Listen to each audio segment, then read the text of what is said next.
Cinquième partie, Jean Valjean. Livre 1er, la guerre entre quatre murs. Chapitre 15, Gavroche dehors. La bataille fait rage. Cosette est parvenue à adresser un message à Marius qui lui répond que son sort est désormais lié à celui de ses camarades. Jean Valjean, qui a pu prendre connaissance du message, prend le chemin du quartier des Halles pour sauver Marius. Courfeyrac, tout à coup, aperçut quelqu'un au bas de la barricade, dehors, dans la rue, sous les balles. Gavroche avait pris un panier à bouteilles dans le cabaret, était sorti par la coupure, c'est-à-dire une brèche qui permet de quitter la barricade, et était paisiblement occupé à vider dans son panier les gibernes pleines de cartouches des gardes nationaux tués sur le talus de la Redoute. Gavroche leva le nez. « Citoyen, j'emplis mon panier. »« Tu ne vois donc pas la mitraille ?» Gavroche répondit. « Eh bien, il pleut, et après ?» Courfeyrac cria « Rentre !»« Tout à l'heure !» fit Gavroche, et d'un bond, il fonça dans la rue. On se souvient que la compagnie Fannicot, en se retirant, avait laissé derrière elle une traînée de cadavres. Une vingtaine de morts gisaient çà et là, dans toute la longueur de la rue sur le pavé. Une vingtaine de gibernes pour Gavroche. Une provision de cartouches pour la barricade. La fumée était dans la rue comme un brouillard. Quiconque a vu un nuage tomber dans une gorge de montagne entre deux escarpements à pic peut se figurer cette fumée resserrée et comme épaissie par deux sombres lignes de hautes maisons. Elle montait lentement et se renouvelait sans cesse.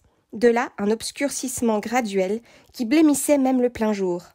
C'est à peine si, d'un bout à l'autre de la rue, pourtant fort courte, les combattants s'apercevaient. Cet obscurcissement, probablement voulu et calculé par les chefs qui devaient diriger l'assaut de la barricade, fut utile à Gavroche. Sous les plis de ce voile de fumée, et grâce à sa petitesse, il put s'avancer assez loin dans la rue sans être vu. Il dévalisa les 7 ou 8 premières gibernes sans grand danger. Il rampait à plat ventre, galopait à 4 pattes, prenait son panier aux dents, se tordait, glissait, ondulait, serpentait d'un mort à l'autre, et vidait la giberne ou la cartouchière comme un singe ouvre une noix. De la barricade, dont il était encore assez près, on osait lui crier de revenir, de peur d'appeler l'attention sur lui. Sur un cadavre qui était un caporal, il trouva une poire à poudre. « Pour la soif, dit-il, en la mettant dans sa poche. » À force d'aller en avant, il parvint au point où le brouillard de la fusillade devenait transparent. Si bien que les tirailleurs de la ligne rangés et à l'affût, derrière leur levée de pavés, et les tirailleurs de la banlieue massés à l'angle de la rue, se montrèrent soudainement quelque chose qui remuait dans la fumée. Au moment où Gavroche débarrassait de ses cartouches un sergent gisant près d'une borne, une balle frappa le cadavre. « Fichtre !» fit Gavroche. « Voilà comme tu m'es mort !» Une deuxième balle fit étinceler le pavé à côté de lui. Une troisième renversa son panier. Gavroche regarda et vit que cela venait de la banlieue. Il se dressa tout droit, debout, les cheveux au vent, les mains sur les hanches, l'œil fixe sur les gardes nationaux qui tiraient, et il chanta. « On est laid à Nanterre, c'est la faute à Voltaire, et bête à Palaiseau, c'est la faute à Rousseau. » Puis il ramassa son panier. Il remit sans en perdre une seule les cartouches qui en étaient tombées et, avançant vers la fusillade, alla dépouiller une autre giberne. Là, une 4e balle le manqua encore. Gavroche chanta. « Je ne suis pas notaire, c'est la faute à Voltaire. Je suis un petit oiseau, c'est la faute à Rousseau. » Une 5e balle ne réussit qu'à tirer de lui un 3e couplet. « Joie est mon caractère, c'est la faute à Voltaire. Misère est mon trousseau, c'est la faute à Rousseau. » Cela continua ainsi quelque temps. Le spectacle était épouvantable et charmant. Gavroche, fusillé, taquinait la fusillade. Il avait l'air de s'amuser beaucoup. C'était le moineau becquetant les chasseurs. Il répondait à chaque décharge par un couplet. On le visait sans cesse, on le manquait toujours. Les gardes nationaux et les soldats riaient en l'ajustant, c'est-à-dire en le visant. Il se couchait, puis se redressait, s'effaçait dans un coin de porte, puis bondissait, disparaissait, reparaissait, se sauvait, revenait, ripostait à la mitraille, par des pieds de nez, et cependant pillait les cartouches, vidait les gibernes et remplissait son panier. Les insurgés, haletants d'anxiété, le suivaient des yeux. La barricade tremblait. Lui, il chantait. Ce n'était pas un enfant, ce n'était pas un homme, c'était un étrange gamin, fée. On eût dit le nain invulnérable de la mêlée. Les balles couraient après lui. Il était plus leste qu'elle. Il jouait on ne sait quel effrayant jeu de cache-cache avec la mort. Chaque fois que la face camarade du spectre s'approchait, le gamin lui donnait une pichenette. Une balle pourtant, mieux ajustée ou plus traître que les autres, finit par atteindre l'enfant feu follet. On vit Gavroche chanceler. Puis il s'affaissa. Toute la barricade poussa un cri, mais il y avait de l'Anté dans ce pygmée. Anté, c'est un monstre de la mythologie grecque qui retrouve ses forces en touchant la terre. C'est un géant. Un pygmée, au contraire, c'est un homme de très petite taille. Hugo compare donc Gavroche à la fois un géant et un nain. Donc, il y avait de l'Anté dans ce pygmée. Pour le gamin, toucher le pavé, c'est comme pour le géant toucher la terre. Gavroche n'était tombé que pour se redresser. Il resta assis sur son séant. Un long filet de sang raillait son visage. Il éleva ses 2 bras en l'air, regarda du côté d'où était venu le coup et se mit à chanter. « Je suis tombé par terre, c'est la faute à Voltaire. Le nez dans le ruisseau, c'est la faute à... » Il n'acheva point. Une seconde balle du même tireur l'arrêta court. Cette fois, il s'abattit la face contre le pavé et ne remua plus. Cette petite grande âme venait de s'envoler. Chapitre 19. Jean Valjean se venge. La mort de Gavroche a sonné le glas des espoirs des insurgés. La barricade ne tiendra pas longtemps. Enjolras donne l'ordre d'exécuter Javert. Jean Valjean se propose d'exécuter la sentence pour assouvir sa vengeance. Quand Jean Valjean fut seul avec Javert, il défit la corde qui assujettissait le prisonnier par le milieu du corps, et dont le nœud était sous la table. Après quoi, il lui fit signe de se lever. Javert obéit, avec cet indéfinissable sourire où se condense la suprématie de l'autorité enchaînée. Jean Valjean prit Javert par la martingale, comme on prendrait une bête de somme par la bricole, c'est-à-dire la courroie du harnais, et l'entraînant après lui, sortit du cabaret. Lentement, car Javert, entravé aux jambes, ne pouvait faire que de très petits pas. Jean Valjean avait le pistolet au poing. Ils franchirent ainsi le trapèze intérieur de la barricade. Les insurgés, tout à l'attaque imminente, tournaient le dos. Marius, seul, placé de côté à l'extrémité gauche du barrage, les vit passer. Ce groupe du patient et du bourreau s'éclaira de la lueur sépulcrale qu'il avait dans l'âme. Jean Valjean fit escalader avec quelque peine à Javert garrotté, mais sans le lâcher un seul instant, le petit retranchement de la ruelle Mondétour. Quand ils eurent enjambé ce barrage, ils se trouvèrent seuls, tous les deux dans la ruelle. Personne ne les voyait plus. Le coude des maisons les cachait aux insurgés. Les cadavres retirés de la barricade faisaient un monceau terrible à quelques pas. On distinguait dans le tas de morts une face livide, une chevelure dénouée, une main percée et un sein de femme demi-nue. C'était Éponine. Vous vous souvenez, la fille aînée des Thénardier. Elle est morte en sauvant Marius un petit peu plus tôt. Javert considéra obliquement cette morte, et profondément calme, dit à demi-voix « Il me semble que je connais cette fille-là !» Puis il se tourna vers Jean Valjean. Jean Valjean mit le pistolet sous son bras et fixa Javert, un regard qui n'avait pas besoin de paroles, pour dire « Javert, c'est moi !» Javert répondit « Prends ta revanche !» Jean Valjean tira de son gousset un couteau et l'ouvrit. « Un surin !» s'écria Javert. « Tu as raison, cela te convient mieux. » Jean Valjean coupa la martingale que Javert avait au cou, puis il coupa les cordes qu'il avait au poignet, puis se baissant, il coupa la ficelle qu'il avait au pied, et se dressant, il lui dit « Vous êtes libre !» Javert n'était pas facile à étonner. Cependant, tout maître qu'il était de lui, il ne put se soustraire à une commotion, c'est-à-dire à un choc. Il resta béant et immobile. Jean Valjean poursuivit « Je ne crois pas que je sorte d'ici. Pourtant, si par hasard j'en sortais, je demeure sous le nom de Fauchelevent, rue de l'Homme Armé, numéro 7. » Javert eut un froncement de tigre qui lui entr'ouvrit un coin de la bouche, et il murmura entre ses dents « Prends garde !»« Allez, dit Valjean. » Javert reprit « Tu as dit Fauchelevent, rue de l'Homme Armé, numéro 7. » Javert répéta à demi-voix « Numéro 7. » Il reboutonna sa redingote, remit de la raideur militaire entre ses 2 épaules, fit demi-tour, croisa les bras en soutenant son menton dans une de ses mains et se mit à marcher dans la direction des Halles. Jean Valjean le suivait des yeux. Après quelques pas, Javert se retourna et cria à Jean Valjean Vous m'ennuyez. Tuez-moi plutôt. Javert ne s'apercevait pas lui-même qu'il ne tutoyait plus Jean Valjean. Allez-vous-en, dit Jean Valjean. Javert s'éloigna, à pas lents. Un moment après, il tourna l'angle de la rue des Prêcheurs. Quand Javert eut disparu, Jean Valjean déchargea le pistolet en l'air, puis il rentra dans la barricade et dit « C'est fait !» Cependant, voici ce qui s'était passé.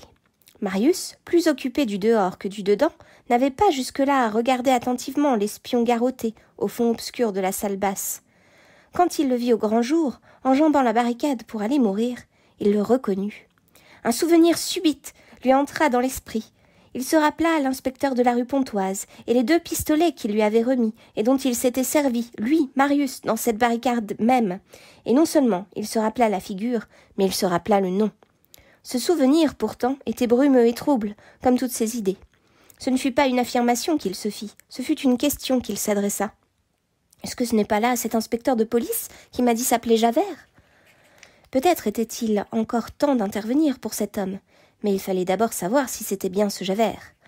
Marius interpella Enjolras qui venait de se placer à l'autre bout de la barricade. « Enjolras ! Quoi ? Comment s'appelle cet homme-là ? » ?»« Qui ? L'agent de police, sais-tu son nom ? » ?»« Sans doute, il nous l'a dit. Comment s'appelle-t-il ? » ?»« Javert !» Marius se dressa. En ce moment, on entendit le coup de pistolet. Jean Valjean reparut et cria « C'est fait !» Un froid sombre traversa le cœur de Marius. Chapitre 24. Prisonniers. La barricade a cédé. Les meneurs ont été exécutés. Les troupes du roi fouillent les maisons pour traquer les fuyards. Marius, blessé, s'est senti happé par une force peu commune avant de s'évanouir. Marius était prisonnier, en effet. Prisonnier de Jean Valjean. La main qui l'avait étreint par derrière au moment où il tombait et dont, en perdant connaissance, il avait senti le saisissement, était celle de Jean Valjean. Jean Valjean n'avait pris au combat d'autre part que de s'y exposer. Sans lui, à cette phase suprême de l'agonie, personne n'eût songé aux blessés. Grâce à lui, partout présent dans le carnage comme une providence, ceux qui tombaient étaient relevés, transportés dans la salle basse et pansés, c'est-à-dire soignés. Dans les intervalles, il réparait la barricade, mais rien qui pût ressembler à un coup, à une attaque ou même à une défense personnelle ne sortit de ses mains. Il se taisait et secourait du reste. Il avait à peine quelques égratignures. Les balles n'avaient pas voulu de lui. Si le suicide faisait partie de ce qu'il avait rêvé en venant dans ce sépulcre, de ce côté-là, il n'avait point réussi. Mais nous doutons qu'il ait songé au suicide, acte irreligieux. Jean Valjean, dans la nuit épaisse du combat, n'avait pas l'air de voir Marius. Le fait est qu'il ne le quittait pas des yeux. Quand un coup de feu renversa Marius, Jean Valjean bondit avec une agilité de tigre, s'abattit sur lui comme sur une proie et l'emporta. Le tourbillon de l'attaque était en cet instant-là si violemment concentré sur Enjolras et sur la porte du cabaret que personne ne vit Jean Valjean, soutenant dans ses bras Marius évanoui, traverser le champ dépavé de la barricade et disparaître derrière l'angle de la maison de Corinthe, où les insurgés avaient trouvé refuge. On se rappelle cet angle qui faisait une sorte de cap dans la rue. Il garantissait des balles et de la mitraille, et des regards aussi. Quelques pieds carrés de terrain. Il y a ainsi parfois, dans les incendies, une chambre qui ne brûle point. Et dans les mers les plus furieuses, en deçà d'un promontoire ou au fond d'un cul-de-sac d'écueil, un petit coin tranquille. C'était dans cette espèce de repli du trapèze intérieur de la barricade qu'Éponine avait agonisé. Là, Jean Valjean s'arrêta. Il laissa glisser à terre Marius, s'adossa au mur et jeta les yeux autour de lui. La situation était épouvantable. Pour l'instant, pour 2 ou 3 minutes peut-être, ce pan de muraille était à l'abri. Mais comment sortir de ce massacre ? Il se rappelait l'angoisse où il s'était trouvé, rue Polonceau, 8 ans auparavant, et de quelle façon il était parvenu à s'échapper. C'était difficile alors. Aujourd'hui, c'était impossible. Il avait devant lui cette implacable et sourde maison à 6 étages qui ne semblait habitée que par l'homme mort penché à sa fenêtre. Il avait à sa droite la barricade, assez basse, qui fermait la petite truanderie. Enjamber cet obstacle paraissait facile, mais on voyait au-dessus de la crête du barrage une rangée de pointes de baïonnettes, c'est-à-dire de fusils. C'était la troupe de ligne, postée au-delà de cette barricade et aux aguets. Il était évident que franchir la barricade, c'était aller chercher un feu de peloton, et que toute tête qui se risquerait à dépasser le haut de la muraille de pavés servirait de cible à 60 coups de fusil. Il avait à sa gauche le champ du combat. La mort était derrière l'angle du mur. Que faire? Un oiseau seul eût pu se tirer de là. Et il fallait se décider sur le champ, trouver un expédient, prendre un parti, c'est-à-dire trouver une solution. On se battait à quelques pas de lui. Par bonheur, tous s'acharnaient sur un point unique, sur la porte du cabaret. Mais qu'un soldat, un seul, eut l'idée de tourner la maison ou de l'attaquer en flanc, tout était fini. Jean Valjean regarda la maison en face de lui. Il regarda la barricade à côté de lui. Puis, il regarda la terre, avec la violence de l'extrémité suprême, éperdu, et comme s'il eût voulu y faire un trou avec ses yeux. À force de regarder, on ne sait quoi de vaguement saisissable dans une telle agonie se dessina et prit forme à ses pieds, comme si c'était une puissance du regard de faire éclore la chose demandée. Il aperçut à quelques pas de lui, au bas du petit barrage si impitoyablement gardé et guetté au dehors, sous un écroulement de pavés qui la cachait en partie, une grille de fer posée à plat et de niveau avec le sol. Cette grille, faite de forts barreaux transversaux, avait environ 2 pieds carrés. L'encadrement de pavés qui la maintenait avait été arraché, et elle était comme descellée. À travers les barreaux, on entrevoyait une ouverture obscure, quelque chose de pareil au conduit d'une cheminée ou au cylindre d'une citerne. Jean Valjean s'avança. Sa vieille science des évasions lui monta au cerveau comme une clarté. Écarter les pavés, soulever la grille, charger sur ses épaules Marius inerte comme un corps mort, descendre avec ce fardeau sur les reins, en s'aidant des coudes et des genoux, dans cette espèce de puits heureusement peu profond, laisser retomber au-dessus de sa tête la lourde trappe de fer sur laquelle les pavés ébranlés croulèrent de nouveau, prendre pied sur une surface dallée à 3 mètres au-dessous du sol, cela fut exécuté comme ce qu'on fait dans le délire, avec une force de géant et une rapidité d'aigle. Cela dura quelques minutes à peine. Jean Valjean se trouva, avec Marius toujours évanoui, dans une sorte de long corridor souterrain. Là, paix profonde, silence absolu, nuit. L'impression qu'il avait autrefois éprouvée en tombant de la rue dans le couvent lui revint. Seulement, ce qui l'emportait aujourd'hui, ce n'était plus Cosette, c'était Marius. C'est à peine maintenant s'il entendait au-dessus de lui, comme un vague murmure, le formidable tumulte du cabaret pris d'assaut. Livre 3e. La boue, mais l'âme. Chapitre 1. Le cloque et les surprises. La chasse aux fuyards se poursuit dans les égouts de Paris. C'est par là que, portant Marius sur ses épaules, Jean Valjean a choisi d'échapper aux forces de police. C'est dans l'égout de Paris que se trouvait Jean Valjean. Ressemblance de plus de Paris avec la mer. Comme dans l'océan, le plongeur peut y disparaître. La transition était inouïe. Au milieu même de la ville, Jean Valjean était sorti de la ville, et en un clin d'œil, le temps de lever un couvercle et de le refermer, il avait passé du plein jour à l'obscurité complète, de midi à minuit, du fracas au silence, du tourbillon des tonnerres à la stagnation de la tombe, et par une péripétie bien plus prodigieuse encore que celle de la rue Polonceau, du plus extrême péril à la sécurité absolue. Chute brusque dans une cave, disparition dans l'oubliette de Paris. Quitter cette rue où la mort était partout pour cette espèce de sépulcre où il y avait la vie. Ce fut un instant étrange. Il resta quelques secondes comme étourdi, écoutant, stupéfait. La chose trappe du salut s'était subitement ouverte sous lui. La bonté céleste l'avait en quelque sorte pris par trahison. Adorables embuscades de la Providence. Seulement, le blessé ne remuait point. Et Jean Valjean ne savait pas ce qui l'emportait dans cette fosse, si ce qui l'emportait dans cette fosse était un vivant ou un mort. Sa première sensation fut l'aveuglement. Brusquement, il ne vit plus rien. Il lui sembla aussi qu'en 1 minute, il était devenu sourd. Il n'entendait plus rien. Le frénétique orage de meurtre qui se déchaînait à quelques pieds au-dessus de lui n'arrivait jusqu'à lui, nous l'avons dit, grâce à l'épaisseur de terre qui l'en séparait, qu'éteint et indistinct, et comme une rumeur dans une profondeur. Il sentait que c'était solide sous ses pieds. Voilà tout. Mais cela suffisait. Il étendit un bras, puis l'autre, et toucha le mur des 2 côtés, et reconnut que le couloir était étroit. Il glissa et reconnut que la dalle était mouillée. Il avança un pied avec précaution, craignant un trou, un puisard, quelque gouffre. Il constata que le dallage se prolongeait. Une bouffée de fétidité l'avertit du lieu où il était. Au bout de quelques instants, il n'était plus aveugle. Un peu de lumière tombait du soupirail par où il s'était glissé, et son regard s'était fait à cette cave. Il commençait à distinguer quelque chose. Le couloir où il s'était terré, nul autre mot n'exprime mieux la situation, était muré derrière lui. C'était un de ces cul-de-sac que la langue spéciale appelle branchement. Devant lui, il y avait un autre mur, un mur de nuit.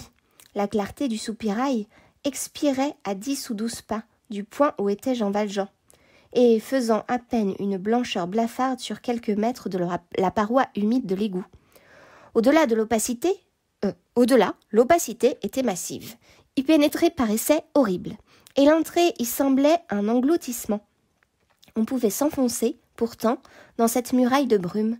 Il fallait même se hâter. Jean Valjean songea que cette grille, aperçue par lui sous les pavés, pouvait l'être par les soldats, et que tout tenait à ce hasard. Ils pouvaient descendre, eux aussi, dans ce puits, le fouiller. Il n'y avait pas une minute à perdre.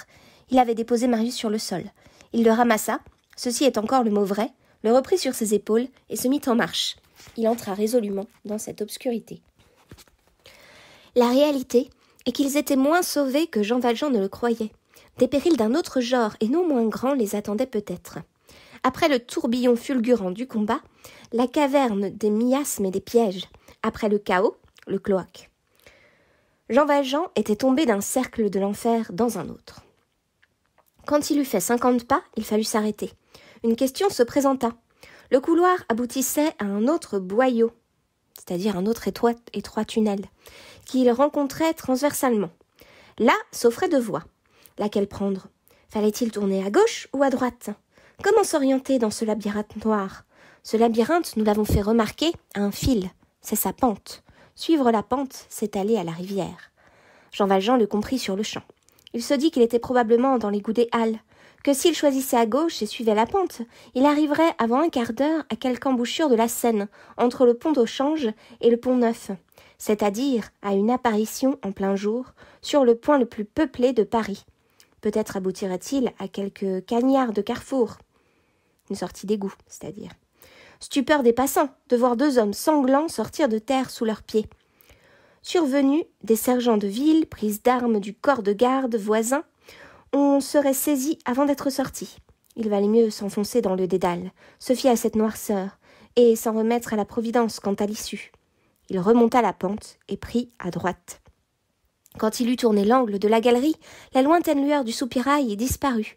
Le rideau d'obscurité retomba sur lui, et il redevint aveugle. Il n'en avança pas moins, et aussi rapidement qu'il put. Les deux bras de Marius étaient passés autour de son cou, et les pieds pendaient derrière lui. Il tenait les deux bras d'une main et tâtait le mur de l'autre. La joue de Marius touchait la sienne et s'y collait, étant sanglante. Il sentait couler sur lui et pénétrer sous ses vêtements un ruisseau tiède qui venait de Marius. Cependant, une chaleur humide à son oreille, que touchait la bouche du blessé, indiquait de la respiration, et par conséquent de la vie. Le couloir où Jean Valjean cheminait maintenant était moins étroit que le premier. Jean Valjean y marchait assez péniblement. Les pluies de la veille n'étaient pas encore écoulées et faisaient un petit torrent au centre du radier, et il était forcé de se serrer contre le mur pour ne pas avoir les pieds dans l'eau. Il allait ainsi, ténébreusement. Il ressemblait aux êtres de nuit tâtonnant dans l'invisible et souterrainement perdus dans les veines de l'ombre. À force de ténacité et de courage, Jean Valjean parvient enfin à retrouver l'air libre. Chapitre 9. Marius fait l'effet d'être mort à quelqu'un qui s'y connaît. Il laissa glisser Marius sur la berge. Ils étaient dehors. Les miasmes, l'obscurité, l'horreur étaient derrière lui. L'air salubre, pur, vivant, joyeux, librement respirable l'inondait. Partout autour de lui, le silence. Mais le silence charmant du soleil, couché en plein azur. Le crépuscule s'était fait. La nuit venait, la grande libératrice, l'amie de tous ceux qui ont besoin d'un manteau d'ombre pour sortir d'une angoisse. Le ciel s'offrait de toutes parts, comme un calme énorme. La rivière arrivait à ses pieds, avec le bruit d'un baiser. On entendait le dialogue aérien des nids qui se disaient bonsoir dans les ormes des Champs-Élysées. Quelques étoiles, piquant faiblement le bleu pâle du zénith et visibles à la seule rêverie, faisaient dans l'immensité des petits resplendissements imperceptibles. Le soir déployait sur la tête de Jean Valjean toutes les douceurs de l'infini. C'était l'heure indécise et exquise, qui ne dit ni oui ni non.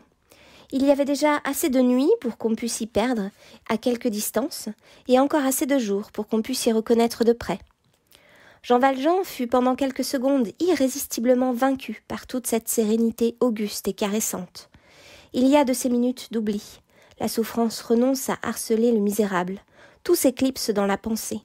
La paix couvre le songeur comme une nuit, et sous le crépuscule qui rayonne, et à l'imitation du ciel qui s'illumine, l'âme s'étoile.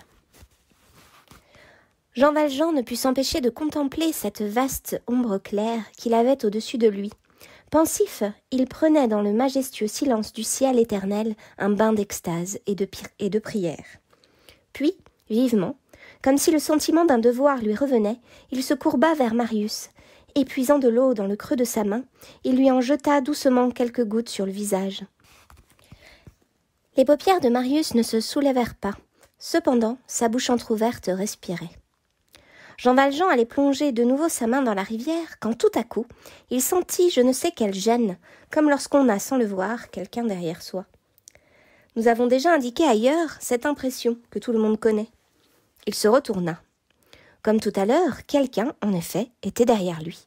Un homme de haute stature, enveloppé d'une longue redingote, les bras croisés et portant dans son poing droit un casse-tête dont on voyait la pomme de plomb. Un casse-tête, c'est une canne. Il se tenait debout, quelques pas en arrière de Jean Valjean, accroupi sur Marius. C'était l'ombre aidant, une sorte d'apparition. Un homme simple en eût eu peur à cause du crépuscule, et un homme réfléchi à cause du casse-tête. Jean Valjean reconnut Javert. Livre 4e, Javert déraillé. Javert arrête Jean Valjean. Après lui avoir permis de laisser Marius chez son grand-père, il l'accompagne chez lui, puis repart seul. Javert s'était éloigné, à pas lents de la rue de l'Homme armé. Il marchait la tête baissée pour la première fois de sa vie, et pour la première fois de sa vie également, les mains derrière le dos. Javert souffrait affreusement. Depuis quelques heures, Javert avait cessé d'être simple, et il était troublé.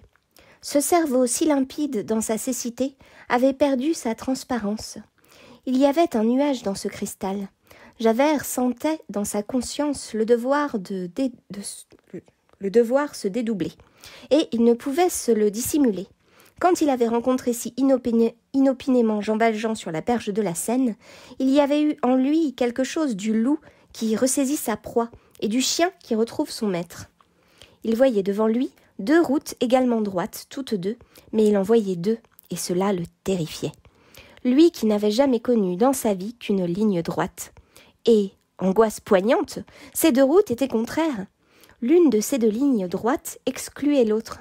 Laquelle des 2 était la vraie? Sa situation était inexprimable.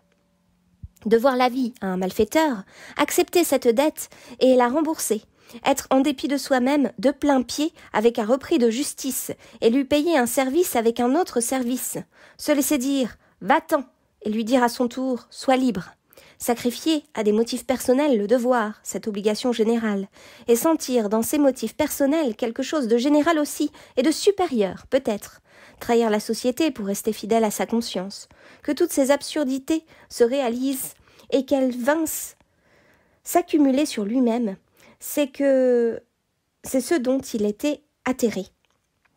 Une chose l'avait étonné, c'était que Jean Valjean lui eût fait grâce, et une chose l'avait pétrifié, c'était que lui, Javert, il eût fait grâce à Jean Valjean.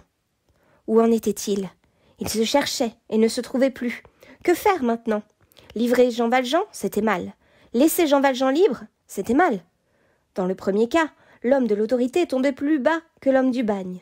Dans le second, un forçat montait plus haut que la loi et mettait le pied au-dessus. Dans les 2 cas, déshonneur pour lui, Javert. Dans tous les partis qu'on pouvait prendre, il y avait de la chute. Toutes sortes de nouveautés énigmatiques s'entr'ouvraient devant ses yeux. Il s'adressait des questions, et il se faisait des réponses, et ces réponses l'effrayaient. Il se demandait, ce forçat, désemparé, que j'ai poursuivi jusqu'à le persécuter, et qui m'a eu sous son pied, et qui pouvait se venger, et qui le devait tout à la fois pour sa rancune et pour sa sécurité, en me laissant la vie, en me faisant grâce. Qu'a-t-il fait? Son devoir? Non, quelque chose de plus. Et moi, en lui faisant grâce à mon tour, qu'ai-je fait? Mon devoir? Non, quelque chose de plus. Il y a donc quelque chose de plus que le devoir? Ici, il s'effarait. Sa balance se disloquait. L'un des plateaux tombait dans l'abîme, l'autre s'en allait dans le ciel, et Javert n'avait pas moins d'épouvante de celui qui était en haut que de celui qui était en bas. Sans être le moins du monde ce qu'on appelle voltairien, ou philosophe, ou incrédule, respectueux, au contraire, par instinct, pour l'Église établie, il ne la connaissait que comme un fragment auguste de l'ensemble social. L'ordre était son dogme, et lui suffisait. Depuis qu'il avait l'âge d'homme et de fonctionnaire, il mettait dans la police à peu près toute sa religion, étant, et nous employons ici les mots sans la moindre ironie et dans leur acception de la plus sérieuse, étant, nous l'avons dit, espion comme on est prêtre. Il avait un supérieur, M. Gisquet. Il n'avait guère songé jusqu'à ce jour à cet autre supérieur, Dieu. Ce chef nouveau, Dieu, il le sentait inopinément et en était troublé. Il était désorienté de cette présence inattendue. Il ne savait que faire de ce supérieur-là, lui qui n'ignorait pas que le subordonné est tenu de se courber toujours, qu'il ne doit ni désobéir, ni blâmer, ni discuter, et que, vis-à-vis d'un supérieur qui l'étonne trop, l'inférieur n'a d'autre ressource que sa démission. Mais comment s'y prendre pour donner sa démission à Dieu? L'endroit où Javert s'était accoudé était, on s'en souvient, précisément situé au-dessus du rapide de la Seine, à pic sur cette redoutable spirale de tourbillons qui se dénoue et se renoue comme une vis sans fin. Javert pencha la tête et regarda. Tout était noir. On ne distinguait rien. On entendait un bruit d'écume. On ne voyait pas la rivière. Par instant, dans cette profondeur vertigineuse, une lueur apparaissait et serpentait vaguement, l'eau ayant cette puissance dans la nuit la plus complète de prendre la lumière on ne sait où et de la changer en couleuvre. La lueur s'évanouissait et tout redevenait indistinct. L'immensité semblait ouverte là. Ce qu'on avait au-dessous de soi, ce n'était pas de l'eau, c'était du gouffre. Le mur du quai, abrupt, confus, mêlé à la vapeur, tout de suite dérobé, faisait l'effet d'un escarpement de l'infini. On ne voyait rien, mais on sentait la froideur hostile de l'eau et l'odeur fade des pierres mouillées.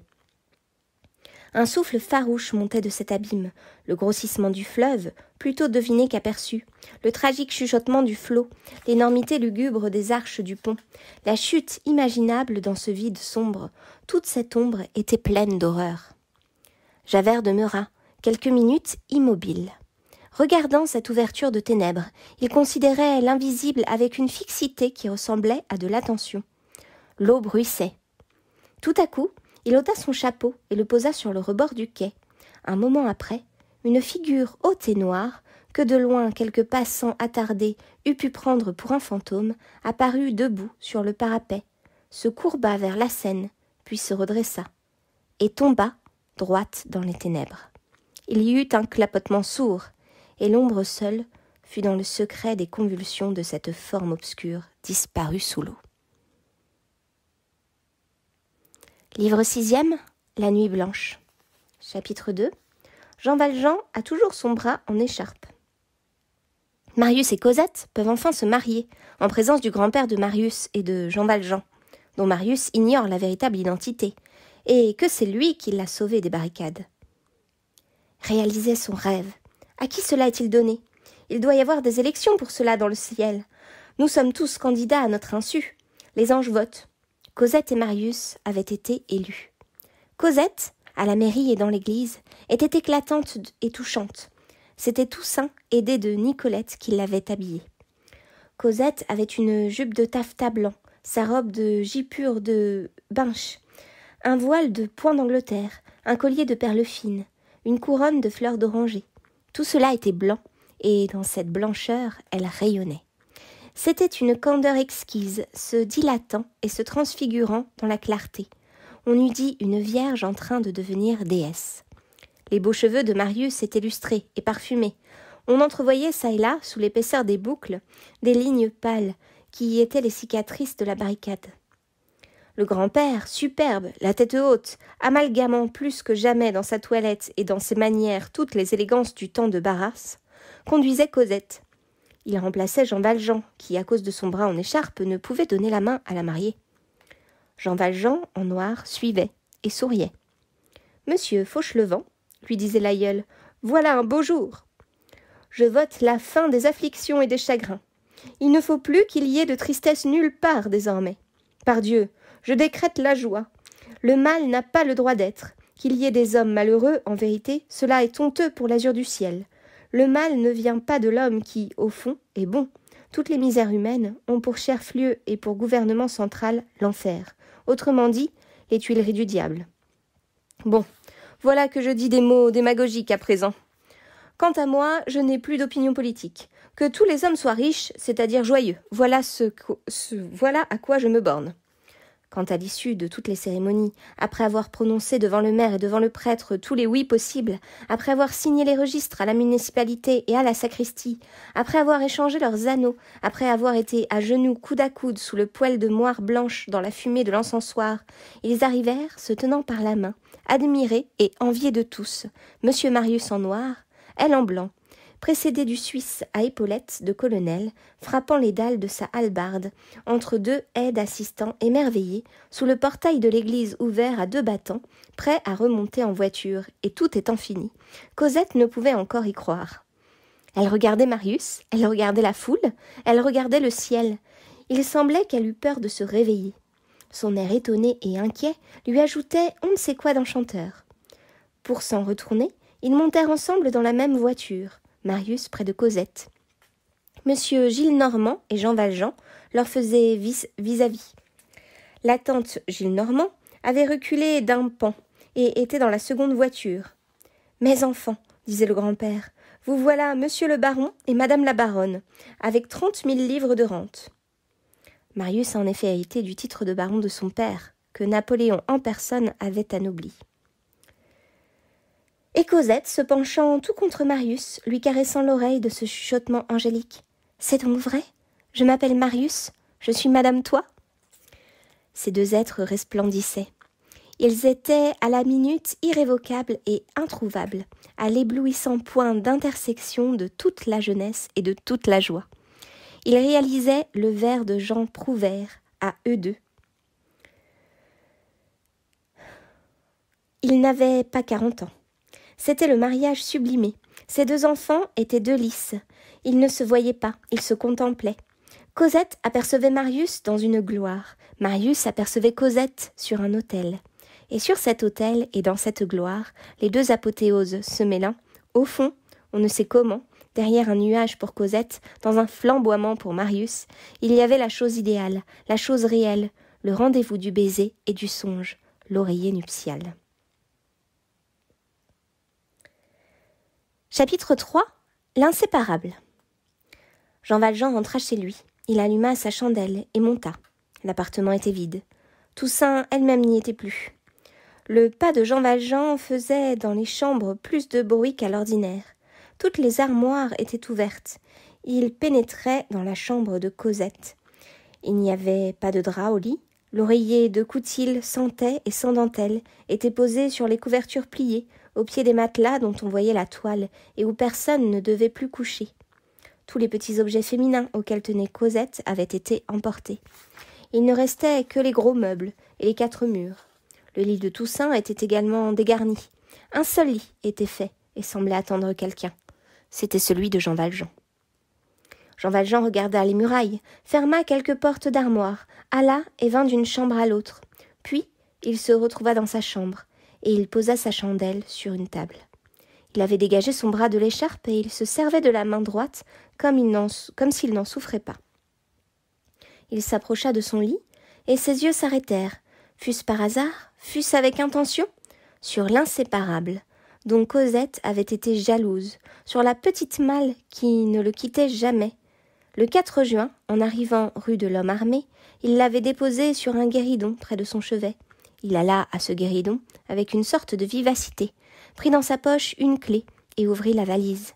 Il en tira lentement les vêtements avec lesquels, 10 ans auparavant, Cosette avait quitté Montfermeil. D'abord, la petite robe noire, puis le fichu noir, puis les bons gros souliers d'enfant que Cosette aurait presque pu mettre encore, tant elle avait le pied petit, puis la brassière de futaine bien épaisse, puis le jupon de tricot, puis le tablier à poche, puis les bas de laine. Ces bas, où était encore gracieusement marquée la forme d'une petite jambe, n'étaient guère plus longs que la main de Jean Valjean. Tout cela était de couleur noire. C'était lui qui avait apporté ces vêtements pour elle à Montfermeil. À mesure qu'il les ôtait de la valise, il les posait sur le lit. Il pensait.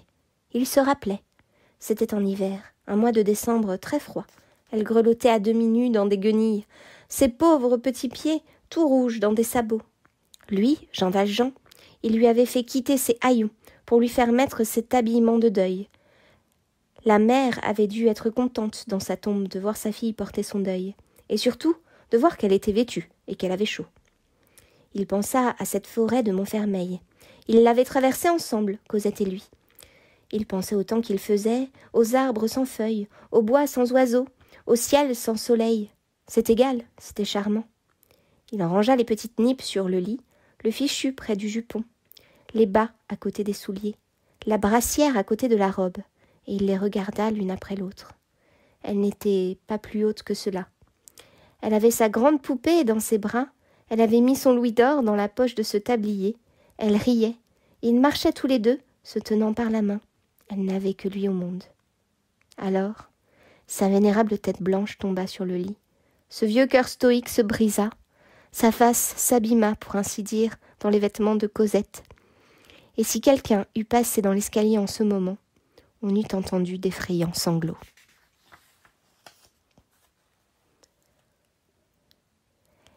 Livre 7e, la dernière gorgée du calice. Chapitre 1, le 7e cercle et le 8e ciel. Jean Valjean décide de révéler à Marius sa véritable identité. Il se fait introduire chez le jeune homme. « Monsieur, dit Jean Valjean, j'ai une chose à vous dire. Je suis un ancien forçat. » La limite des sons aigus perceptibles peut être tout aussi bien dépassée pour l'esprit que pour l'oreille. Ces mots, je suis un ancien forçat, sortant de la bouche de M. Fauchelevent et entrant dans l'oreille de Marius, allaient au-delà du possible. Marius n'entendit pas. Il lui sembla que quelque chose venait de lui être dit, mais il ne sut quoi. Il resta béant. Il s'aperçut alors que l'homme qui lui parlait était effrayant. Tout à son éblouissement, il n'avait pas jusqu'à ce moment remarqué cette pâleur terrible. Jean Valjean dénoua la cravate noire qui lui soutenait le bras droit, défit le linge roulé autour de sa main, mit son pouce à nu et le montra à Marius. « Je n'ai rien à la main, dit-il. Marius regarda le pouce. « Je n'y ai jamais rien eu, reprit Jean Valjean. Il n'y avait en effet aucune trace de blessure. Jean Valjean poursuivit. Il convenait que je fusse absent de votre mariage. Je me suis fait absent le plus que j'ai pu. J'ai supposé cette blessure pour ne point faire un faux, pour ne pas introduire de nullité dans les actes du mariage, pour être dispensé de signer. Marius bégaya. « Qu'est-ce que cela veut dire ?»« Cela veut dire, répondit Jean Valjean, que j'ai été aux galères. »« Vous me rendez fou !»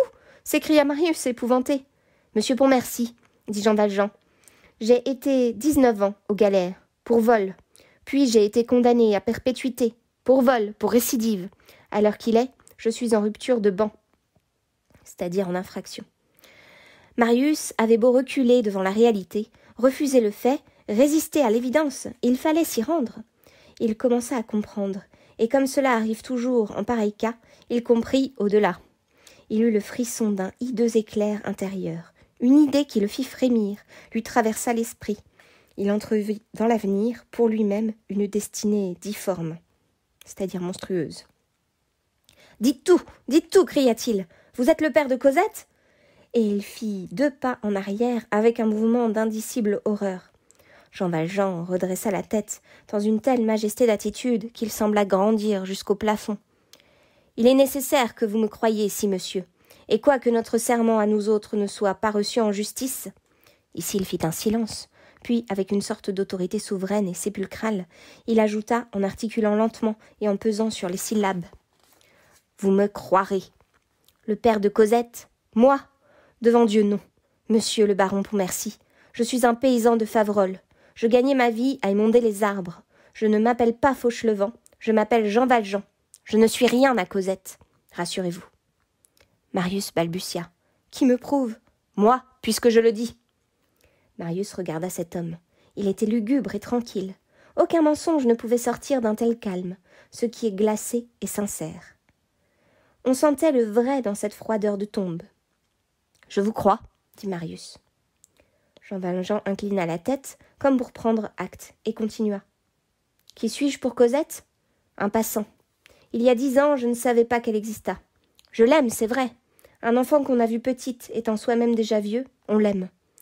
Quand on est vieux, on se sent grand-père pour tous les petits-enfants. Vous pouvez, ce me semble, supposer que j'ai quelque chose qui ressemble à un cœur. Elle était orpheline, sans père ni mère. Elle avait besoin de moi. Voilà pourquoi je me suis mise à l'aimer. C'est si faible, les enfants, que le premier venu, même un homme comme moi, peut être leur protecteur. J'ai fait ce devoir-là vis-à-vis de Cosette. Je ne crois pas qu'on puisse vraiment appeler si peu de choses une bonne action. Mais si c'est une bonne action, eh bien, mettez que je l'ai faite. Enregistrez cette circonstance atténuante. Aujourd'hui, Cosette quitte ma vie. Nos 2 chemins se séparent. Désormais, je ne suis plus rien pour elle. Elle est madame Pontmercy. Sa providence a changé. Et Cosette gagne au change. Tout est bien. Quant aux 600 000 francs, vous ne m'en parlez pas, mais je vais au-devant de votre pensée. C'est un dépôt. Comment ce dépôt était-il entre mes mains? Qu'importe. Je rends le dépôt. On n'a rien de plus à me demander. Je complète la restitution en disant mon vrai nom. Ceci encore me regarde. Je tiens, moi, à ce que vous sachiez qui je suis. » Et Jean Valjean regarda Marius en face. Tout ce qu'éprouvait Marius était tumultueux, incohérent. De certains coups de vent de la destinée font de ces vagues dans notre âme. Nous avons tous eu de ces moments de trouble dans lesquels tout se disperse en nous. Nous disons les premières choses venues, lesquelles ne sont pas toujours précisément celles qu'il faudrait dire. Il y a des révélations subites qu'on ne peut porter et qui enivrent comme un vin funeste. Marius était stupéfié de la situation nouvelle qui lui apparaissait, au point de parler à cet homme presque comme quelqu'un qui lui en aurait voulu de cet aveu. « Mais enfin, s'écria-t-il, pourquoi me dites-vous tout cela? Qu'est-ce qui vous y force? Vous pouviez garder le secret à vous-même. Vous n'êtes ni dénoncé, ni poursuivi, ni traqué. Vous avez une raison pour faire, de gaieté de cœur, une telle révélation? Achevez, il y a autre chose. À quel propos faites-vous cet aveu? Pour quel motif? » « Pour quel motif? » répondit Jean Valjean d'une voix si basse et si sourde qu'on eût dit que c'était à lui-même qu'il parlait plus qu'à Marius. « Pour quel motif, en effet? Ce forçat vient-il dire « je suis un forçat » ? Eh bien oui, le motif est étrange. C'est par honnêteté. Tenez ce qu'il y a de malheureux. C'est un fil que j'ai dans le cœur et qui me tient attaché. C'est surtout quand on est vieux que ces fils-là sont solides. Toute la vie se défait alentour. Il résiste. Si j'avais pu arracher ce fil, le casser, dénouer le nœud ou le couper, m'en aller bien loin, j'étais sauvée. Je n'avais qu'à partir. Il y a des diligences rue de Boulois. Vous êtes heureux, je m'en vais. J'ai essayé de rompre ce fil, j'ai tiré dessus, il a tenu bon. Il n'a pas cassé, je m'arracherai le cœur avec. Alors j'ai dit, je ne puis vivre ailleurs que là. Il faut que je reste. Eh bien oui, vous avez raison, je suis un imbécile. Pourquoi ne pas rester, tout simplement? Vous m'offrez une chambre dans la maison, Madame Pontmercy m'aime bien, elle a dit à ce fauteuil, tends-lui les bras, votre grand-père ne demande pas mieux que de m'avoir. Je lui vas, nous habiterions tous ensemble, repas en commun, je donnerai le bras à Cosette, à Madame Pontmercy, pardon, c'est l'habitude. Nous n'aurons qu'un toit, qu'une table, qu'un feu, le même coin de cheminée l'hiver, la même promenade l'été. C'est la joie, cela. C'est le bonheur, cela. C'est tout, cela. Nous vivrons en famille. En famille. À ce mot, Jean Valjean devint farouche. Il croisa les bras, considéra le plancher à ses pieds, comme s'il voulait y creuser un abîme, et sa voix fut tout à coup éclatante. En famille, non! Je ne suis d'aucune famille, moi. Je ne suis pas de la vôtre. Je ne suis pas de celle des hommes. Les maisons où l'on est entre soi, j'y suis de trop. Il y a des familles, mais ce n'est pas pour moi. Je suis le malheureux. Je suis dehors. Ai-je eu un père et une mère? J'en doute presque. Le jour où j'ai marié cet enfant, cela a été fini. Je l'ai vue heureuse, et qu'elle était avec l'homme qu'elle aime, et qu'il y avait là un bon vieillard, un ménage de 2 anges. Toutes les joies dans cette maison, et que c'était bien. Et je me suis dit, toi, n'entre pas. Je pouvais mentir, c'est vrai. Vous trompez tous. Restez, monsieur Fauchelevent. Tant que cela a été pour elle, j'ai pu mentir. Mais maintenant, ce serait pour moi. Je ne le dois pas. Il suffisait de me taire, c'est vrai, et tout continuait. Vous me demandez ce qui me force à parler. Une drôle de chose. Ma conscience. Me taire, c'était pourtant bien facile. J'ai passé la nuit à tâcher de me le persuader. Vous me confessez, et ce que je viens vous dire est si extraordinaire que vous en avez le droit. Eh bien oui, j'ai passé la nuit à me donner des raisons. Je me suis donné de très bonnes raisons. J'ai fait ce que j'ai pu, allez. Mais il y a 2 choses où je n'ai pas réussi. Ni à casser le fil qui me tient par le cœur fixé, rivé et scellé ici, ni à faire taire quelqu'un qui me parle bas quand je suis seule. C'est pourquoi je suis venue vous avouer tout ce matin. Tout ou à peu près tout. Il y a de l'inutile à dire qui ne concerne que moi. Je le garde pour moi. L'essentiel, vous le savez. Donc j'ai pris mon mystère et je vous l'ai apporté. Et j'ai éventré mon secret sous vos yeux. Ce n'était pas une résolution aisée à prendre. Toute la nuit, je me suis débattue. Ah, vous croyez que je ne me suis pas dit que ce n'était point là l'affaire Champmathieu, qu'en cachant mon nom, je ne faisais de mal à personne, que le nom de Fauchelevent m'avait été donné par Fauchelevent lui-même en reconnaissance d'un service rendu, et que je pouvais bien le garder, et que je serais heureux dans cette chambre que vous m'offrez, que je ne gênerais rien, que je serais dans mon petit coin, et que tandis que vous auriez Cosette, moi j'aurais l'idée d'être dans la même maison qu'elle. Chacun a eu son bonheur proportionné. Continuer d'être monsieur Fauchelevent, cela arrangeait tout. Oui, excepté mon âme. Jean Valjean fit encore une pause, avalant sa salive avec effort, comme si ses paroles avaient un arrière-goût amer, et il reprit. Quand on a une telle horreur sur soi, on n'a pas le droit de la faire partager aux autres à leur insu. On n'a pas le droit de leur communiquer sa peste. On n'a pas le droit de les faire glisser dans son précipice sans qu'ils s'en aperçoivent.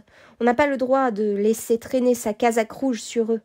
On n'a pas le droit d'encombrer sournoisement de sa misère le bonheur d'autrui. S'approcher de ceux qui sont saints et les toucher dans l'ombre avec son ulcère invisible, c'est hideux. Fauchelevent a eu beau me prêter son nom, je n'ai pas le droit de m'en servir. Il a pu me le donner, je n'ai pas pu le prendre. Un nom, c'est un moi. Voyez-vous, monsieur, j'ai un peu pensé, j'ai un peu lu, quoique je sois un paysan, et je me rends compte des choses. Vous voyez que je m'exprime convenablement. Je me suis fait une éducation à moi. Eh bien oui, soustraire un nom et se mettre dessous, c'est déshonnêteté. Des lettres de l'alphabet, cela s'escroque comme une bourse ou comme une montre. Être une fausse signature, en chair et en os, être une fausse clé vivante, entrer chez d'honnêtes gens en trichant leur serrure, ne plus jamais regarder, loucher toujours, être infâme au-dedans de moi, non, non, non, non. Il vaut mieux souffrir, saigner, pleurer, s'arracher la peau de la chair avec les ongles, passer les nuits à se tordre dans les angoisses, se ronger le ventre et l'âme. Voilà pourquoi je viens vous raconter tout cela, de gaieté de cœur, comme vous dites. Il respira péniblement et jeta ce dernier mot. Pour vivre autrefois, j'ai volé un pain. Aujourd'hui, pour vivre, je ne veux pas voler un nom. Livre 9e, Suprême ombre, suprême aurore. Chapitre 5. Nuit derrière laquelle il y a le jour. Marius apprend indirectement de Thénardier que c'est Jean Valjean qui lui a sauvé la vie. Il s'en veut d'avoir demandé à celui qui s'avère être son sauveur de ne venir voir Cosette que le soir. Jean Valjean, que cette décision a meurtri et que la vie a épuisé, est sur le point de rendre l'âme. Dans ces derniers instants, Cosette et Marius sont à ses côtés. D'instant en instant, Jean Valjean déclinait. Il baissait, il se rapprochait de l'horizon sombre. Son souffle était devenu intermittent. Un peu de râle l'entrecoupait. Il avait de la peine à déplacer son avant-bras. Ses pieds avaient perdu tout mouvement, et en même temps que la misère des membres de l'accablement du corps croissait, toute la majesté de l'âme montait et se déployait sur son front. La lumière du monde inconnu était déjà visible dans sa prunelle. Sa figure blêmissait et en même temps souriait. La vie n'était plus là, il y avait autre chose. Son haleine tombait, son regard grandissait. C'était un cadavre auquel on sentait des ailes. Il fit signe à Cosette d'approcher, puis à Marius. C'était évidemment la dernière minute de la dernière heure, et il se mit à leur parler d'une voix si faible qu'elle semblait venir de loin, et qu'on eût dit qu'il y avait dès à présent une muraille entre eux et lui. « Approche, approchez tous deux. Je vous aime bien. Oh, c'est bon de mourir comme cela. Toi aussi tu m'aimes, ma Cosette. Je savais bien que tu avais toujours de l'amitié pour ton vieux bonhomme. Comme tu es gentille de m'avoir mis ce coussin sous les reins. Tu me pleureras un peu, n'est-ce pas? Pas trop. Je ne veux pas que tu aies de vrais chagrins. Il faudra vous amuser beaucoup, mes enfants. J'ai oublié de vous dire que sur les boucles sans ardillon, on gagnait encore plus que sur tout le reste. La grosse, les 12 douzaines, revenaient à 10 francs et se vendaient 60. C'était vraiment un bon commerce. Il ne faut donc pas s'étonner des 600 000 francs, monsieur Pontmercy. C'est de l'argent honnête. Vous pouvez être riche tranquillement. Il faudra avoir une voiture, de temps en temps, une loge au théâtre, de belles toilettes de bal, ma Cosette, et puis donner de bons dîners à vos amis, être très heureux. J'écrivais tout à l'heure à Cosette. Elle trouvera ma lettre. C'est à elle que je lègue les 2 chandeliers qui sont sur la cheminée. Ils sont en argent, mais pour moi, ils sont en or. Ils sont en diamant. Ils changent les chandelles qu'on y met en cierge. Je ne sais pas si celui qui me les a donnés est content de moi, là-haut. J'ai fait ce que j'ai pu. Mes enfants, vous n'oublierez pas que je suis un pauvre. Vous me ferez enterrer dans le premier coin de terre venu sous une pierre pour marquer l'endroit. C'est là ma volonté. Pas de nom sur la pierre. Si Cosette veut venir un peu quelquefois, cela me fera plaisir. Vous aussi, monsieur Pontmercy. Il faut que je vous avoue que je ne vous ai pas toujours aimé. Je vous en demande pardon. Maintenant, elle et vous n'êtes qu'un pour moi. Je vous suis très reconnaissant. Je sens que vous rendez Cosette heureuse. Si vous saviez, monsieur Pontmercy, ces belles joues roses, c'était ma joie. Quand je la voyais un peu pâle, j'étais triste. Il y a dans la commode un billet de 500 francs. Je n'y ai pas touché. C'est pour les pauvres. Cosette, vois-tu ta petite robe là sur le lit? La reconnais-tu? Il n'y a pourtant que 10 ans de cela. Comme le temps passe. Nous avons été heureux. C'est fini.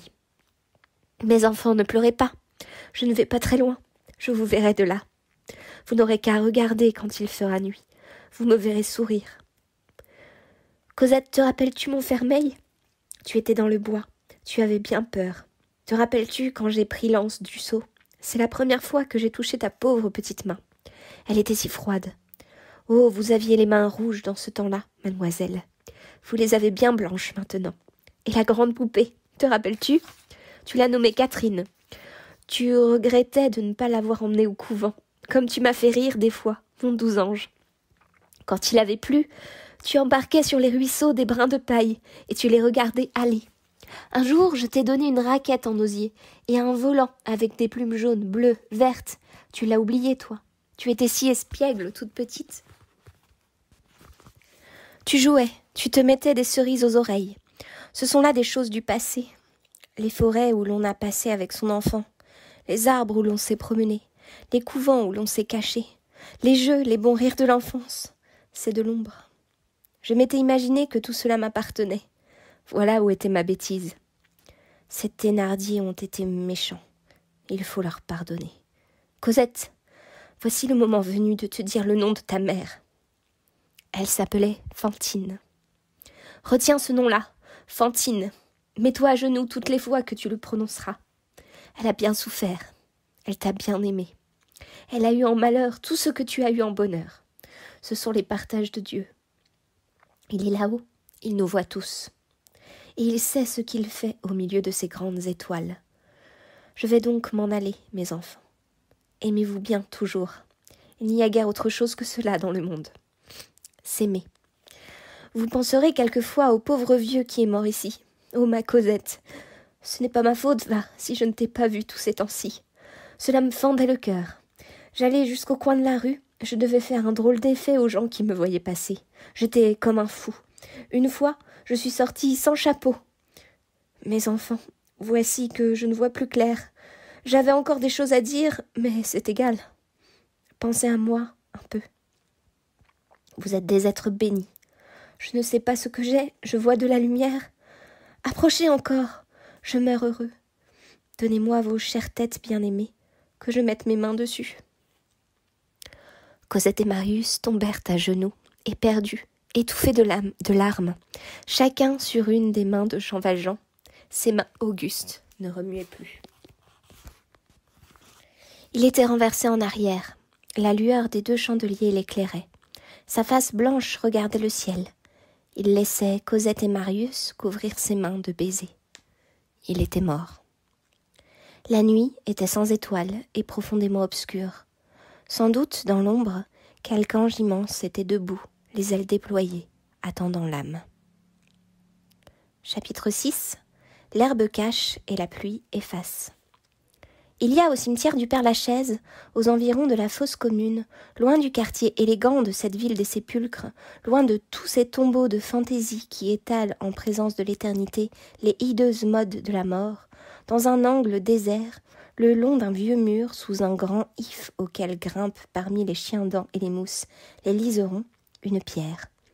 Cette pierre n'est pas plus exempte que les autres des lèpres du temps, de la moisissure, du lichen et des fientes d'oiseaux. L'eau la verdit, l'air la noircit, elle n'est voisine d'aucun sentier. Et l'on n'aime pas aller de ce côté-là parce que l'herbe est haute et qu'on a tout de suite les pieds mouillés. Quand il y a un peu de soleil, les lézards y viennent. Il y a tout autour un frémissement de folles avoines. Au printemps, les fauvettes chantent dans l'arbre. Cette pierre est toute nue.